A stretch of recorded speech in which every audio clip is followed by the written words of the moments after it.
Welcome to the Calibre Cast. We're focusing this series on real stories, real lives of people working in architecture, engineering, and construction. So we are here today with Wendy, Strategic Communications Manager at Calibre, to talk about her story and her experience in AEC. So Wendy, will you start by just introducing yourself, telling us a little bit about what you do? Yeah, well, thanks for having me today. Again, like Emily said, my name is Wendy Smith.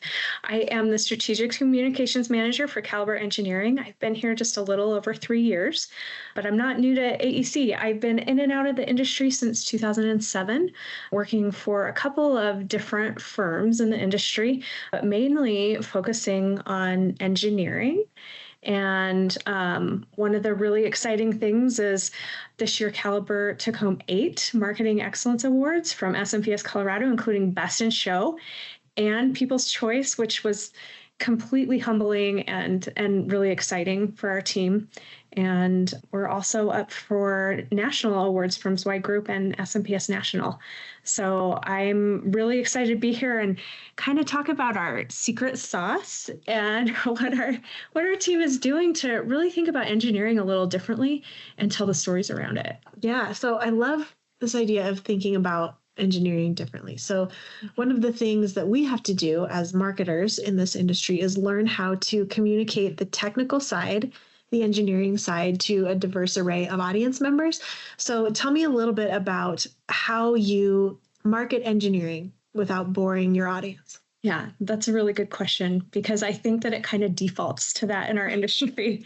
I remember being young in my career and getting the assignment to go write a project description. And so I made my appointment with the project manager, sat down with him, and I said, okay, so tell me about this project. And he literally said to me, well, there's nothing really to tell. It's just a straightforward project. You know, we did the site, we did the utilities, and, you know, it was a pretty easy engineering feat. There's nothing interesting about this.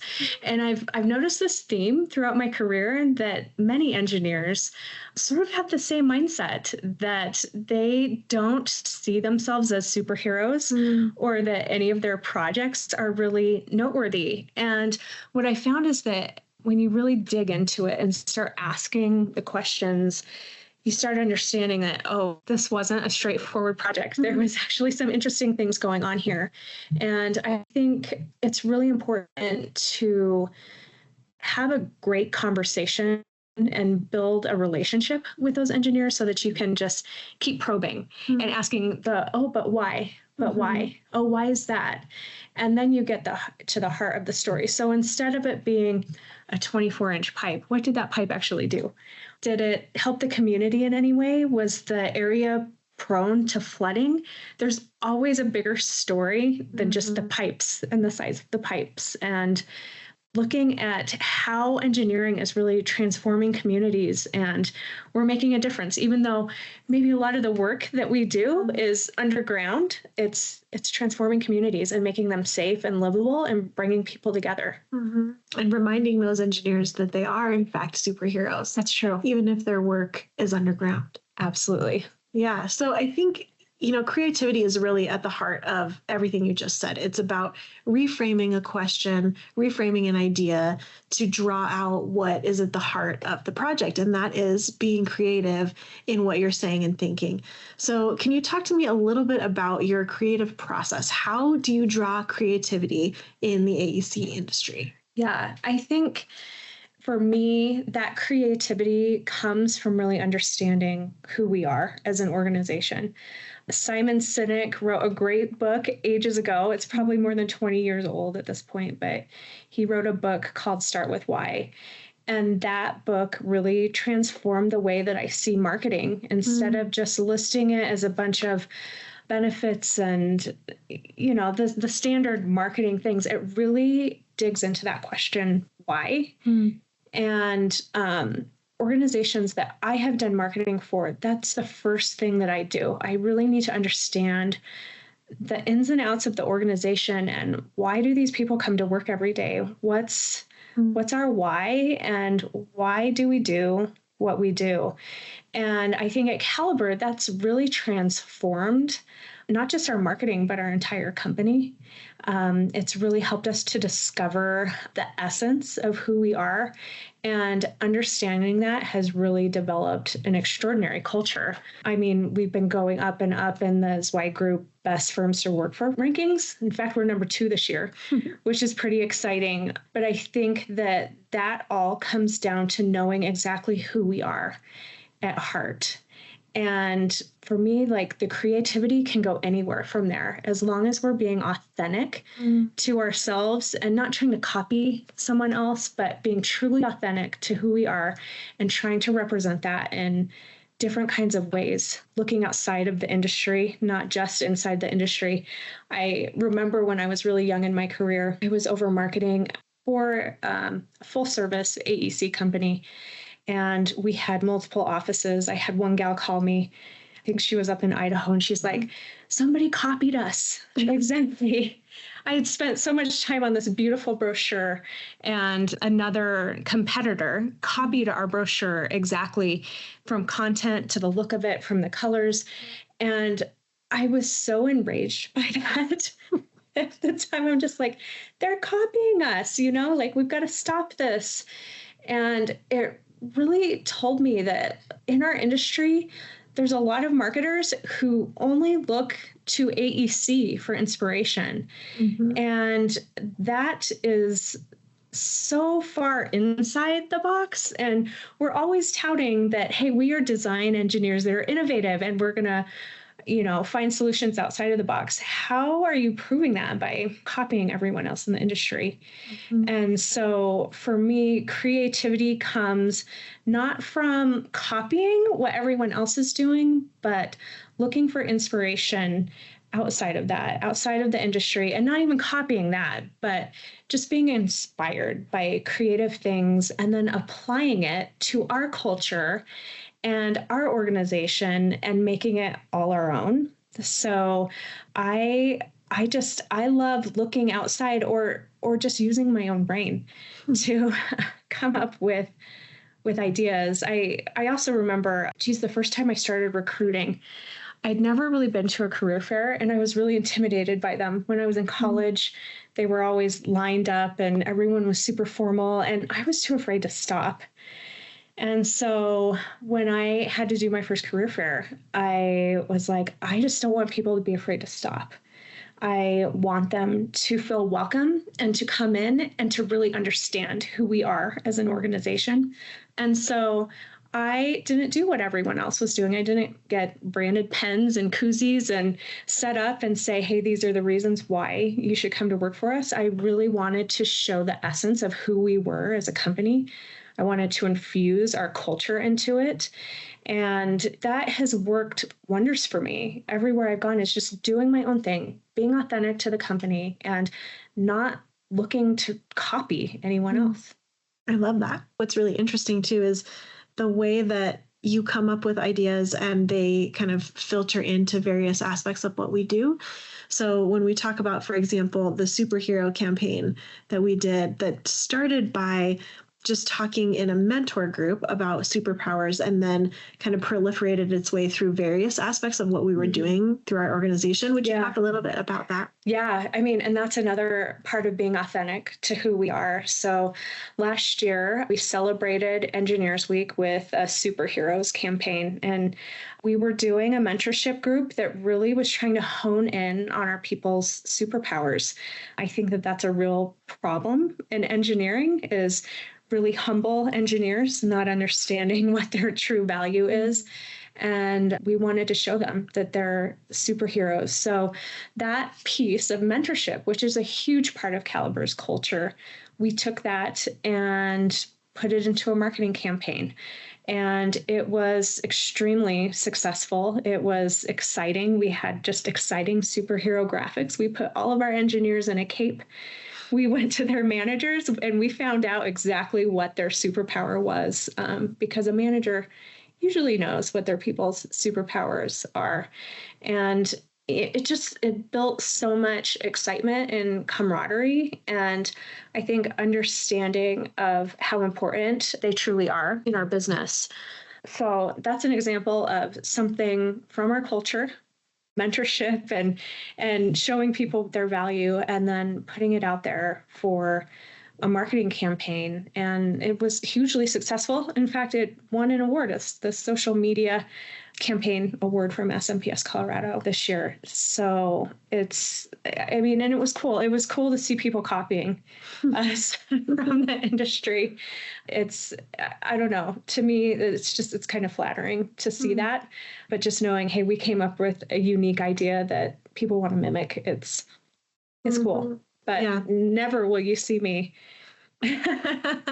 trying to get a campaign out there that's exactly like one of our competitors. Like we always say, imitation is the best form of flattery. That's exactly right. We just want to be the ones to do it first. Yeah, it's thought leadership. You know what I love about both of those, kind of all three of those stories that you just told, is it's really about uplifting the energy of the community that we have internally, and how the Y Discovery just uplifted that energy, and how the mentor group does the same thing, and Superhero campaign did the same thing.